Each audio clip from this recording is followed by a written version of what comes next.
سلامونه درنو مینوالو تویر لیوال یو ځل بیا ستاسو په درانه خدمت کې حاضر یم. هیله لرم چې تاسې به ټول روغ جوړ او خوشحاله یاست. د ملګرو په خوښه خپل یو کلام درته وړاندې کوم. خدای دې وکړي ستاسې د خوښې وړ وګرځي. خوشحال صاحب شعر دی وایي ته هم بیخي یوازې یې او ژاړې لکه زه. ته هم بیخي یوازې یې او ژاړې لکه زه. ته هم له ډبرزړو مینه غواړې لکه زه. مننه. ته هم بیخي یوازې یې او ژاړې لکه زه. ته هم له ډبرزړو مینه غواړې لکه زه.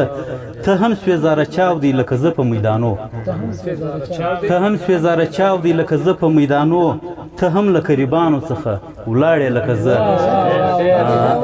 ډېره مننه. ته هم سوېزاره چاودې لکه زه په میدانو. ته هم له قریبانو څخه ولاړې لکه زه. عجبه ملالیه قسمتونه سو یو رنګ. ته هم خپل ارمانونه سره نغاړې لکه زه. او دا خلک د دردونو له لفظونو ناخبر. دا خلک د دردونو له لفظونو ناخبر. ایله یې یو له بله ورته ژباړې لکه زه. او ډېره مننه. دا خلک د دردونو له لفظونو ناخبر. ایله یې یو له بله ورته ژباړې لکه زه. آخري شعر دی. ته هم لکه طاهر لیوال در پیښه د له زړه. ته هم لکه طاهر لیوال در پیښه د له زړه. ته هم په نامردانو باندې ویاړې لکه زه. مننه. ته هم لکه طاهر لیوال در پیښه د له زړه. ته هم په نامردانو باندې ویاړې لکه زه.